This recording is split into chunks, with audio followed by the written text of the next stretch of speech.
A drawbridge can weigh thousands of tons, yet somehow it can open in just a couple of minutes. How? Most people assume the answer is simple, a really powerful motor. And honestly, that seems reasonable. If something is extremely heavy, you just use a bigger engine, right? Well, no. In fact, if a drawbridge relied only on its motor to lift all that weight, it would be incredibly inefficient. Instead, engineers found a much smarter solution, one that lets gravity do most of the work. Before we get into that solution, let's look at the real problem. When a drawbridge opens, it rotates around a hinge called a pivot. That means the motor isn't just lifting the bridge, it's trying to rotate it. And those are two very different things. Imagine holding a long metal bar. Now grab it right in the middle. Pretty easy, but grab it from one end instead. Suddenly it feels much heavier. The bar didn't gain any weight. So what changed? The answer is torque. Torque is simply a turning force. The farther a weight is from the pivot, the more torque it creates. Now imagine replacing that metal bar with a bridge. Instead of weighing a few kilograms, it weighs hundreds or even thousands of tons. That's an enormous amount of torque, pulling the bridge downward every second. So if all of that force had to be overcome by the motor alone, the motor would need to be absolutely massive. But here's the interesting part. That's not how drawbridges work. Instead, engineers almost cancel out that torque before the motor even starts, and they do it with one surprisingly simple idea: balance. If you've ever used a seesaw, you already understand the basic principle. When both sides are balanced, even a small push can move the entire thing. Drawbridges use exactly the same trick, except instead of another person sitting on the other side, there's a gigantic block of concrete or steel hidden behind the bridge. It's called a counterweight, and it's the real reason these enormous bridges can move so easily. But how can adding even more weight make something easier to lift? That's the part almost everyone gets wrong. At first, that sounds completely backwards. If something is already too heavy, why would engineers add even more weight? The answer is because where the weight is placed matters just as much as how much it weighs. Let's simplify it. Imagine a seesaw. If one side has a 50-kilogram weight, you could balance it with another 50-kilogram weight on the opposite side. Neither side wins. Gravity pulls equally on both. Now imagine replacing one side of that seesaw with a drawbridge. Without anything on the opposite side, gravity is constantly trying to pull the bridge downward.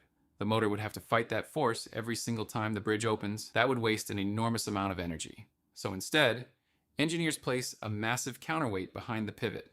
Now gravity pulls on both sides. One side pulls the bridge down, the other side pulls the counterweight down. Those two forces oppose each other. And when they're carefully balanced, most of the load simply disappears. Not because gravity's gone, but because gravity is now working against itself. The motor is no longer lifting thousands of tons. It's mostly just overcoming the small difference between the two sides. That's why some drawbridges can be opened using motors that are much smaller than you'd expect. But here's something interesting. You might be wondering, if the bridge is perfectly balanced, why does it need a motor at all? Great question. Because in reality, a perfectly balanced bridge would actually create a new problem. Imagine a seesaw that's balanced so perfectly that even the smallest push makes it move. Now imagine a strong gust of wind, or a heavy truck driving across the bridge, or even slight changes in temperature causing the metal to expand. If the bridge were perfectly balanced, those tiny forces could make it start moving on its own. That's obviously not what engineers want, so instead, they intentionally make the balance slightly imperfect, just enough that the bridge naturally prefers to stay closed. The motor only has to overcome that small imbalance, not the full weight of the bridge. It's a clever trade-off. The motor works a little harder, but the bridge becomes much safer and much easier to control. And there's another reason. Even if the bridge were perfectly balanced, the mechanism still has friction. The giant bearings, the gears, the cables, the hydraulic systems all resist movement. The motor provides just enough force to overcome those losses, while the counterweight does almost all of the heavy lifting. In other words, the motor isn't there to fight gravity, it's there to guide the bridge, and that's a huge difference. But lifting the bridge is only half the challenge. Once it reaches the fully open position, how does something weighing thousands of tons stop exactly where it's supposed to? Without overshooting, without bouncing, and without shaking the entire structure? That part is even more impressive. So, the counterweight does most of the hard work, but that creates another question. How do you stop something this massive exactly where you want it? After all, a drawbridge isn't opening a few centimeters, it's rotating an entire roadway. If it moved too fast or stopped too suddenly, the forces involved would be enormous. So engineers don't just focus on making the bridge move, they focus on making it move smoothly.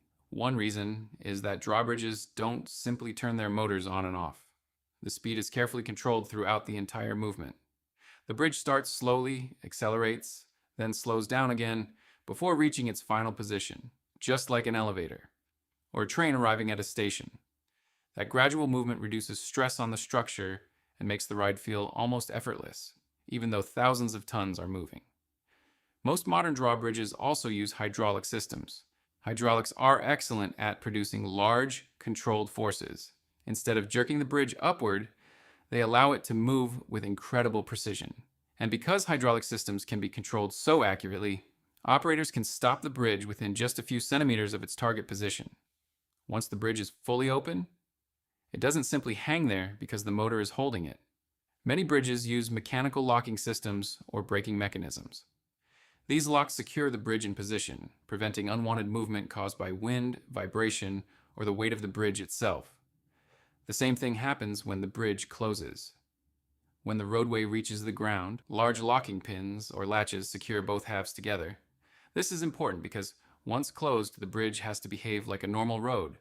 Cars and trucks crossing it shouldn't feel any movement at all. If you've ever driven across a drawbridge without realizing it, that's actually a sign that the engineering is doing exactly what it's supposed to do. And here's one final detail that often surprises people. The counterweight isn't always heavier than the bridge. And it isn't always exactly the same weight either. Engineers carefully calculate the relationship between the bridge's weight, its center of gravity, the length of each side, and the distance from the pivot. Sometimes a lighter counterweight can balance a heavier bridge simply because it's positioned differently. It's all about torque, not just weight. That's the same reason a long wrench makes it easier to loosen a tight bolt. Distance changes everything. So the next time you see a drawbridge opening, remember what's really happening.